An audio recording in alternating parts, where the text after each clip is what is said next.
तो मैं मुंह तोड़ दूंगा। निकल यहाँ से, अभी कभी निकल। तुझे तो मैं बाद में देखूंगा। डैड, मैं उस लक्ष्य के बच्चे को जान से मार दूंगा। अरे कब तक झेलना पड़ेगा उस लंगड़े को? बस थोड़ा और सब्र कर, एक बार रायचंद की तरफ से हाँ आ जाए फिर वो लक्ष्य वहीं सड़ता रहेगा। मैम, मित्तल्स के बड़े बेटे का रिश्ता है आपके लिए। मैंने तुम्हें कितनी बार बोला है कि मेरा इंटरेस्ट शादी में नहीं, बिजनेस में। रिजेक्टेड। मैम, ये वही लड़का है जिसको आपने ढूंढने को कहा था। क्या? मुझे उसे जल्द से जल्द मिलना है। जाओ और जल्दी से मीटिंग फिक्स करा। जी मैम। ये लीजिए अनिकेत जी, ये हमारे यहाँ की फेमस कचौड़ियाँ हैं। जी मैं कुछ नहीं लूंगा, मैं बस अपने बॉस का मैसेज देने आया हूँ। जैसी आपकी मर्जी। बताइए क्या है आपके बॉस का मैसेज? मेरे बॉस को आपका प्रपोजल मंजूर है। इनफैक्ट वो चाहते हैं कि लक्ष्य कल ही रायचंद मेंशन में शिफ्ट हो जाए। अरे वाह, ये तो बहुत अच्छी बात है, हमें मंजूर है। हम लक्ष्य को कल सुबह ही भेज देंगे। एक मिनट, मैंने अभी तक हाँ नहीं किए। हमें पता है, हम सबको छोड़कर जाने का मन नहीं है तुम्हारा। गलत पता है, मुझे पहले मेरे पैसे चाहिए। आपने अगर पैसे नहीं दिए तो वरना मैं अपने आप को खत्म कर दूंगा। लक्ष्य, ये क्या कर रहे हो? मैं आपको बहुत अच्छे से जानता हूँ, पैसे नहीं देने के लिए आप कोई भी बहाना मार सकते हैं। पैसे दो वरना। अरे दे दीजिए जो मांग रहा है, इतना तमाशा क्यों कर रहे हैं आप?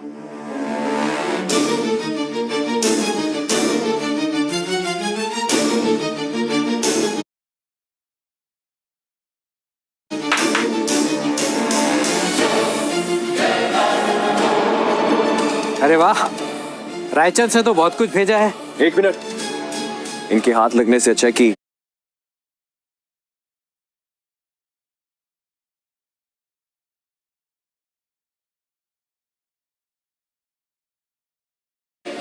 ये सब हम फेंक दें। लक्ष्य, तुम पागल हो गए हो क्या? ये शगुन है। मिस्टर शर्मा, ये सब मेरे लिए है ना? जी सर। तो फिर मुझे कुछ नहीं चाहिए, आप ये ले जाइए वापस। पागल हो गया क्या तू? ऐसा कौन करता है? मिस्टर अंकित, मैं कल नहीं आज ही शिफ्ट हो रहा हूँ।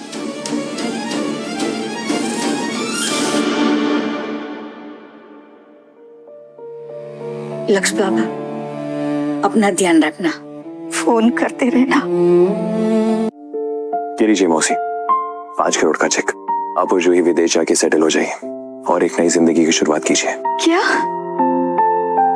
तुमने हमारे लिए सौदा किया बेटा? ये पैसे वापस कर दे बेटा, हम रुकी सुखी खा लेंगे, पर तुझे बिकने नहीं देंगे। उन्हें मना कर दो। मौसी, आप कैसी बातें कर रही हैं? मेरे लिए तो सिर्फ आप ही मेरा परिवार है, इतना तो कर ही सकता हूँ मैं आपके लिए। अब मैं चलता हूँ, अपना ध्यान रखना।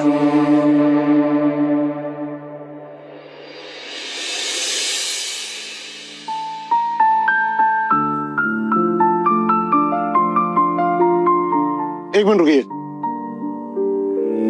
रवि सर।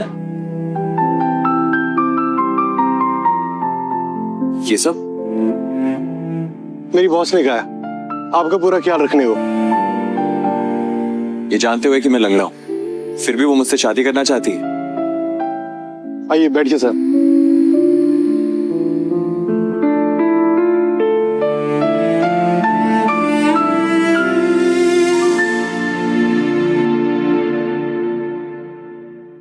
चाहे कुछ भी हो जाए, पर इस जन्म में अगर कोई मुझे पूरा कर सकता है ना, तो वो सिर्फ तुम हो। अरे बैठे रहो तुम। It's all right. मैंने सुना है तुम बहुत डेंजरस हो और लोग तुमसे डरते हैं। डरना भी चाहिए, क्योंकि मैं अपनों के लिए ढाल हूँ और दूसरों के लिए तलवार। मैंने कितना मिस किया तुम्हें। तुम मुझे जानती हो?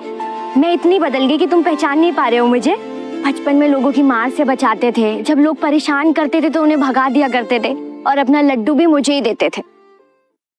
इको, तुम इको हो? Oh God! लेकिन तुम्हें विदेश में किसी ने गोद ले लिया था ना? तुम यहाँ कैसे? हाँ, रायचंद ने मुझे गोद ले लिया था, पर वो लोग सच में बहुत अच्छे हैं। मित्तल्स की तरह नहीं, वो सच में मुझे अपनी बेटी मानते हैं। और अब हम इंडिया में अपना बिजनेस फैला रहे हैं। तुम्हें सब पता है मेरे बारे में? हाँ, और उन्होंने जो तुम्हारे साथ किया है ना, उसका बदला तो मैं उनसे लेके रहूंगी। अनिकेत, मिस्टर मित्तल को बोलो कि जमीन की बोली वाले दिन ही हम डील साइन करेंगे। जी मैम।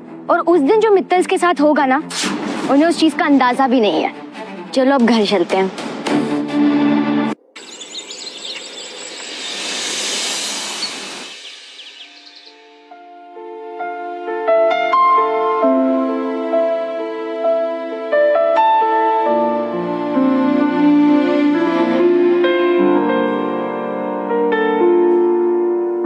ऐसी जिंदगी तो मैंने सपने में भी नहीं सोची थी।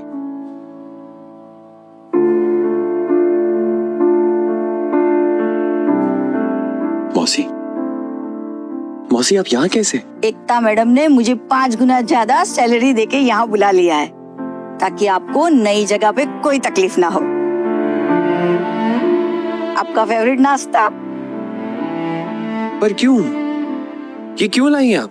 मैंने आपको पैसे दिए थे ना, ये उम्र आपके काम करने की नहीं है, रिटायर होने की है। तुम्हारी देखभाल तो मैं अपने मन से कर रही हूँ। जूही का एडमिशन फॉरेन के अच्छे कॉलेज में एकता मैडम ने करा दिया है।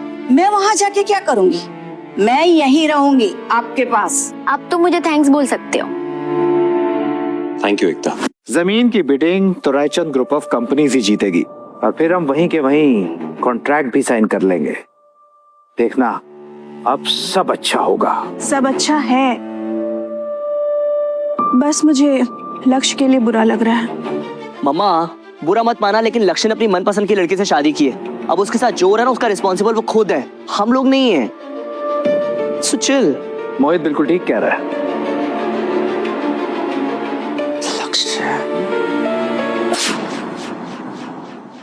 जिसे आपका जीजा बनना था, उसकी शादी किसी और से हो रही है।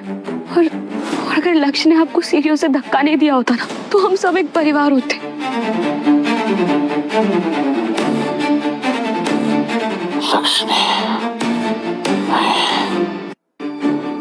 लक्ष्य ने धोखा दिया। लक्ष्य ने धक्का दिया मुझे, मोहित ने दिया। भाई, भाई आपको होश आ गया? मैं कोमा में था, लेकिन मुझे सुनाई सब दे रहा था। जिस दिन लक्ष्य मेरे पास आया, मैं धीरे धीरे ठीक हो रहा था।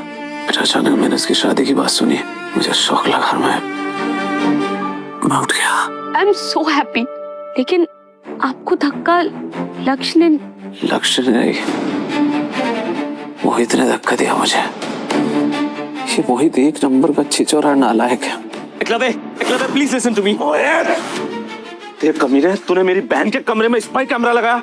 इतना कर सकता तू? एक्चुअली मुझसे बहुत बड़ी गलती हो गई। आई स्वेयर आज के बाद मैं कभी नहीं करूंगा। प्लीज किसी को कुछ मत। मेरी बात सुन। ये मैं अपनी बहन को जरूर बताऊंगा। उसे जो करना है वो करेगी। नहीं रुकूंगा मैं। तो मर सारे।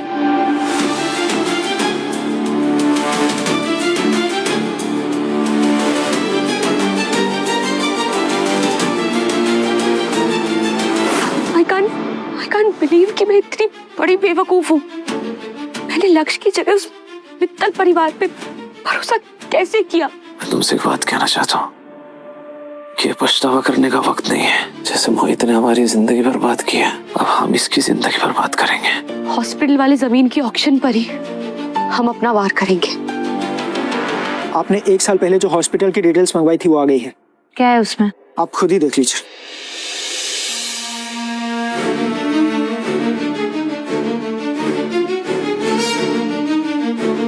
इसका मतलब इन सब के पीछे मोहित का हाथ था। मोहित आप लोगों को बिना बताए हर रात पार्टी करता था। शराब, लड़कियां, ड्रग्स, और इसकी वजह से उसकी दोनों किडनियां खराब हो गई। और अब उसके शरीर में जो किडनी है वो लक्ष्य का है। मतलब लक्ष्य का पैर तुड़वा कर उसकी किडनी निकाल लिया और उसके बाद वो लाइफ जी रहा है जो लक्ष्य को जीनी चाहिए। हमारे फायदे के लिए लक्ष्य ने उस एकता रायचंद से शादी कर ली, अपनी पूरी जिंदगी खराब कर दी। Not done. You know what Mehta, जाओ और मोहित के खिलाफ सारे सबूत इकट्ठे करो। अब मैं और चुप नहीं बैठूंगी। आगे की कहानी देखने के लिए अभी